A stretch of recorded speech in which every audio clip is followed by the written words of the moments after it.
What's up, guys? Welcome back to the poker vlog. This is episode number 56. For this episode, we play a session of 2-5 at the Westgate for one of our meetup games. As you guys might have noticed, I'm not at the usual spot. I'm at my buddy's condo. At the end, I'm going to get into what I'm doing here, and I'm going to go over some future plans for the vlog. But for now, let's go ahead and watch the episode. Hope you guys enjoyed it.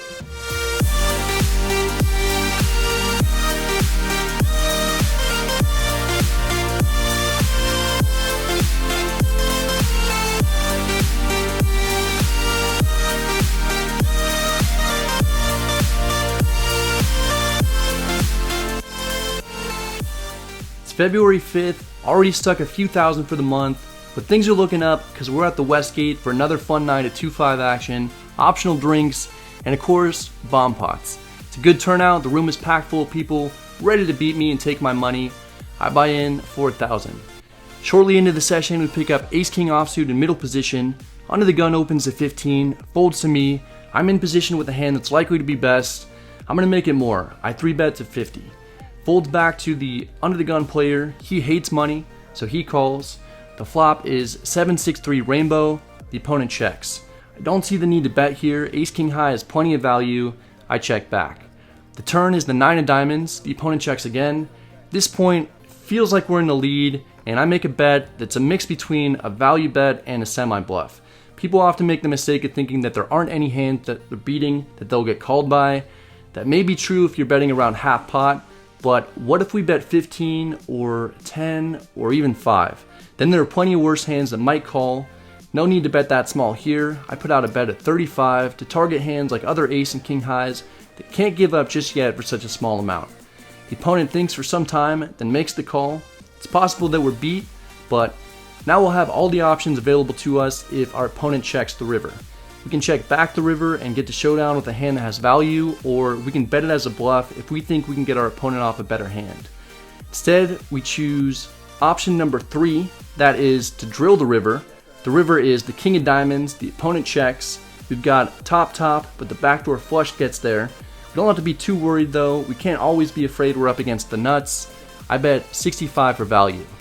Under the gun calls. He's not too pleased when he sees that we beat him.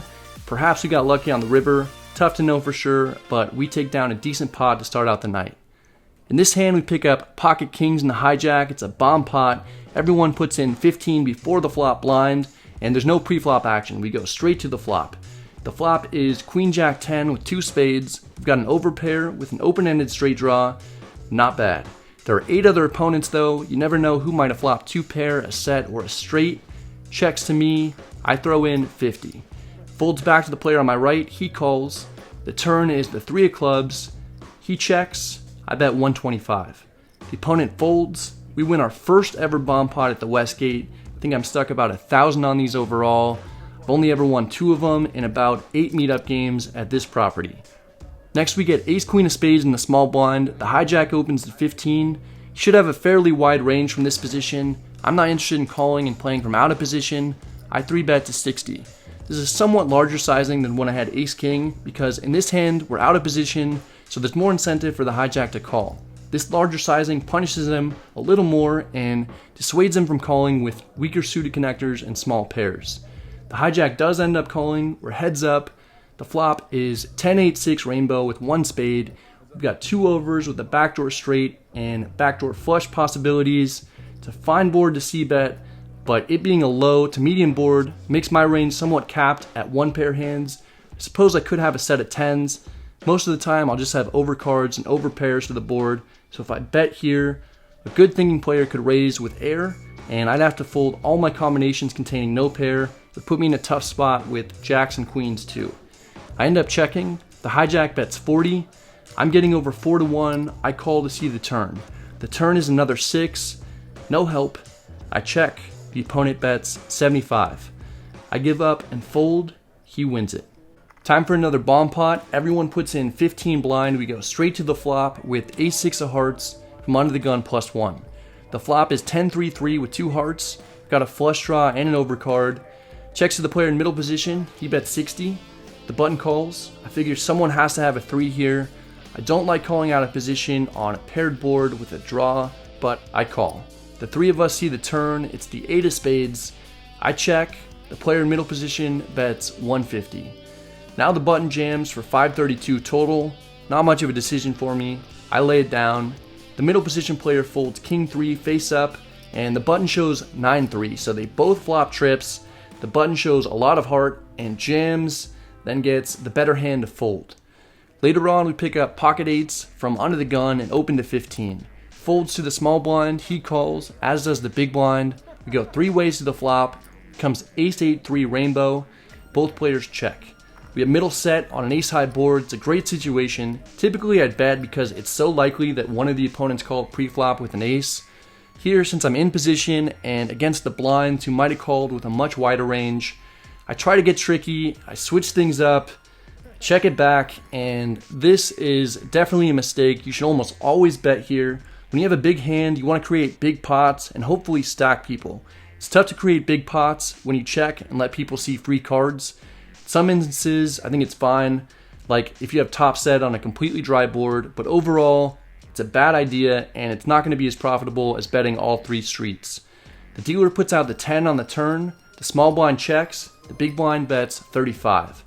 I don't want to scare him off, I flat, the small blind folds, we're heads up now, the river is the deuce of spades, the big blind leads for 60. It's a small sizing, I spend some time thinking about the largest number I can raise that might get a call.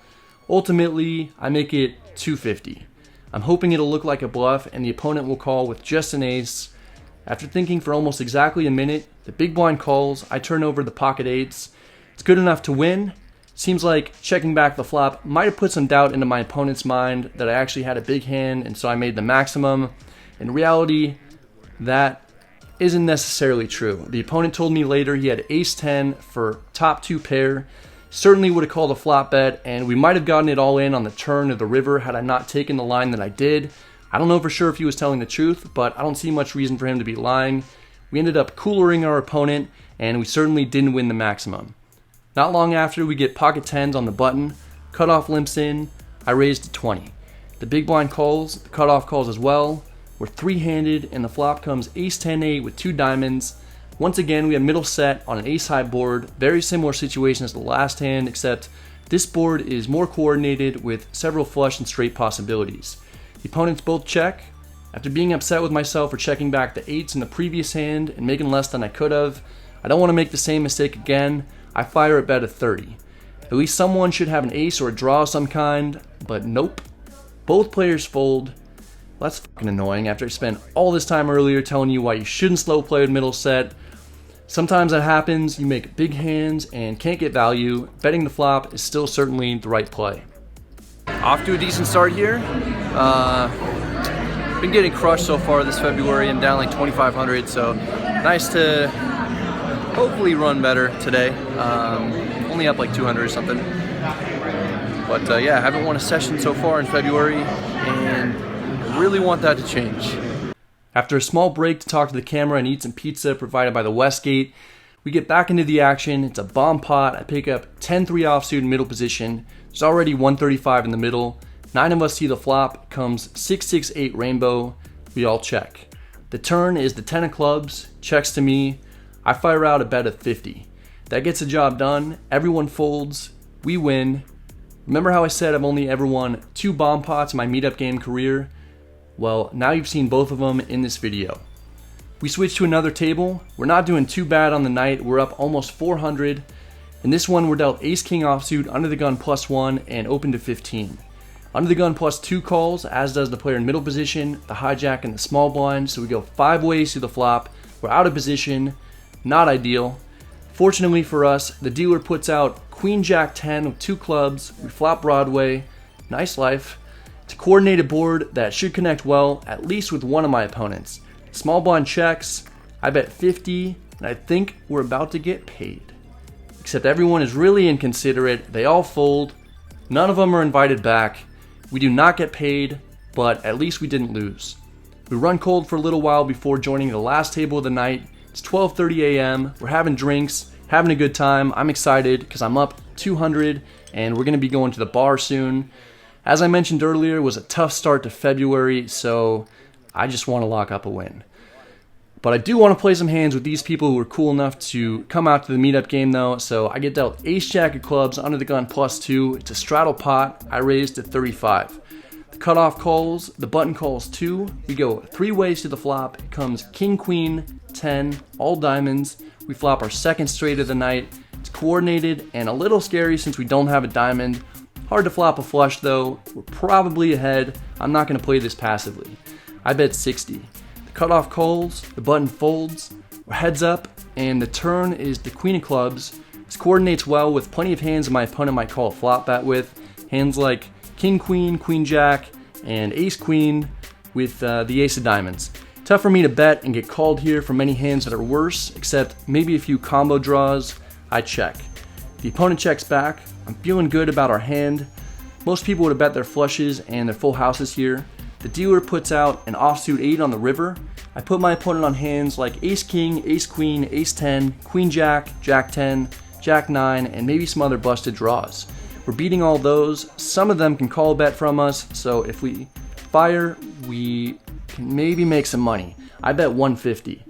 Surprisingly, the cutoff does not call. He's not impressed with my bet. He wants to make it more and puts in a raise to 400. I'm perplexed. The story doesn't make much sense to me. I don't think that this player would raise me with a flush in this spot because sometimes I'll have a boat. So he's repping kings full or better. He didn't 3-bet pre-flop, which I think he would do with pocket kings. He checked back turn also, which makes this even more confusing. Did this guy flop a royal on us? Not too sure. This line is odd, and when rec players do things that don't make a ton of sense, I'm inclined to believe they're bluffing. All the draws missed too. The problem is that people just rarely raise bluff rivers. Ultimately, I get too curious and have to call. I toss in a chip. The opponent rolls over pocket kings. Played it very unconventionally by not 3-betting me pre-flop and checking back the turn, but he got a great run out against the right whale.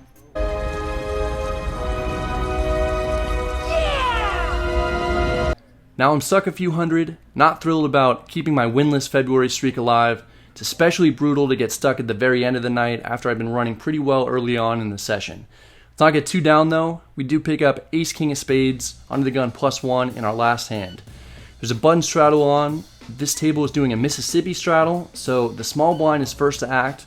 The small blind happens to be fellow poker vlogger and Instagrammer Poker Priest. He opens to 40. I 3-bet to 125. Folds back to the small blind. He calls. He just lost a big pot himself and knows I recently lost a big hand. I'm sure he could be calling somewhat light, possibly being on tilt, and thinking that I'm probably a little tilted as well. The flop comes jack 10 3 rainbow with 1 spade. Small blind checks. We've got a gutter with 2 overs and a backdoor flush draw. This is a decent board for what I perceive my opponent's 3-bet calling range to be though. He could certainly have jacks or 10s, so I'm happy to check back and take a free card. The turn is the 4 of spades. We've got a flush draw now to go along with the straight draw. Priestley bets 100. Obviously, I'm never folding, getting 3.5 to 1 with everything that I've got going with my hand. Calling is absolutely fine given the explicit and implicit odds that I'm getting. I'm stuck and in the mood to gamble though, so I raised to 300 thinking that I might be ahead of some of his drawing hands. He might fold a few 1-pair hands that are better than mine so I can win without making a hand. And if he does call, I'll have plenty of cards that will give me the nuts. If he shoves, I'm okay getting it in too. He tanks for what seems to be forever. He then shoves. I don't have much of a choice. I call. The river is a complete blank. I miss everything. Priestley turns over jack 10 for top 2 pair. He got me good. I go from being up 200 and booking my first win in February to booking a $1,000 loss in only a few hands. For the first time on the vlog, we're not cashing out. Got rocked the last half hour. Was pretty much about to leave. We were gonna go to the bar and then lost 2 big hands. Not a fun day today, but I guess that's it. Losing isn't fun, but nothing cures a loss like having a few drinks with some buddies. As always, we have a great time hanging out with everyone and wrapping up the night at the bar on property. That's it for this one, guys. I hope you enjoyed it. If you did, please hit the like and subscribe buttons if you haven't yet. As promised earlier, I said I was going to let you guys know what I'm doing here. I'm at my buddy's place. And yeah, the last few weeks have been pretty rough. I'm about to get kind of personal here. So if you guys don't want to watch this, that's fine. You can just click out of it. But my girlfriend and I, we broke up in the middle of February. And so I moved out of that house, living here with my friend for the next week. Then I'm moving back into my house. I've been renting it out for the last 2 years, so I'm excited to move back into my place. Nothing too exciting happened with me and the girlfriend. We've been together for 3 years and just didn't really make each other that happy the last 12 months or so. Relationships kind of ran its course. But unfortunately, she is taking the cat, which I'm pretty pissed about. I obviously love Cosmo. I had him included in the vlog since day one.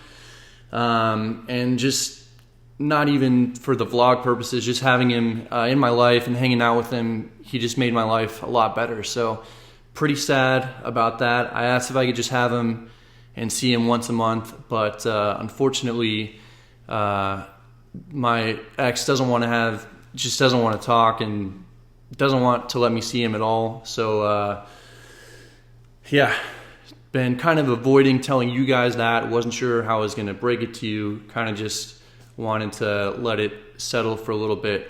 But hopefully she'll change her mind at some point. As of right now, I don't really know if I'm going to see him again though. But yeah, so I said I was going to go over the future of the vlog as well. I'm going to put out a lot more content. I'm going to be playing a lot more, and I'm going to be traveling quite a bit more. And then at some point, you know, when I'm ready to start dating again, I'm going to show you guys what it's like to be a single poker player in Las Vegas and going through the dating process. Hope you guys are doing well. Hope you're doing better than I've been the last couple weeks. Good luck at the tables, and I'll see you next time.